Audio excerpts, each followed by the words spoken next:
Michael Vandegrift, MCV Realty Group. You guys now in another episode of Military Minute. We have a very distinguished guest with us today. We're going to... Our mission is to be the real estate company of choice, to always utilize resources and technology to provide the best service to all of our clients, to be able to provide the options to best fit each client's needs, to treat every client like family, and guide them to a destination.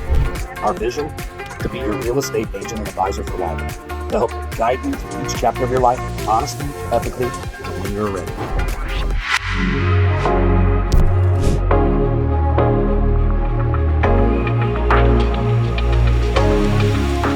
Hello, everyone. Welcome back to another 3Rivers Market Report. Michael Vandegrift, MCV Realty, coming to you today for the August 20th, 2025 Market Report. And we're definitely seeing up arrows, beat down arrows. Got a lot of positivity here. Market's still moving. Houses sell every day. We report, you decide. Active, available listings came in up 1% week over week, up 33% year over year. New listings came in up 5% week over week, 13% year over year. Solds came in up 28% week over week, 7% year over year. Pendings came in down 4% or one little down arrow week over week, but up 3% year over year. Median sale price back up again. We're seeing appreciation, 269,500, showing up 7% week over week, still showing about 4% appreciation. Last 12 months rolling. Days on market stayed about the same. Median days on market went up 2 to 13. We've got 26 average, 13 median. And this is significant this week because it's almost the same as last year. Last year it was 26 average, 11 median. So we're on pace right with last year. Showing last 12 months homes sold up about 3.2% versus the previous year. We've got about 2.96 buyers per listing right now. Still sitting in a seller's market. We're right about 2 months inventory right now. When we get to 3 to 6 is when they call it a balanced market, and it starts to shift a little bit. So still looking good. Still getting a little more inventory, but still getting stripped. You know, we got a lot of demand out there. There's a lot of pent up demand. Interest rates somewhere around 6.5, vary on so many different factors. I don't want to go on record as saying what your interest rate is going to be. So, but if you want to put together a game plan, find something, feel free to reach out to us. Everyone make it a great day. Grace and peace.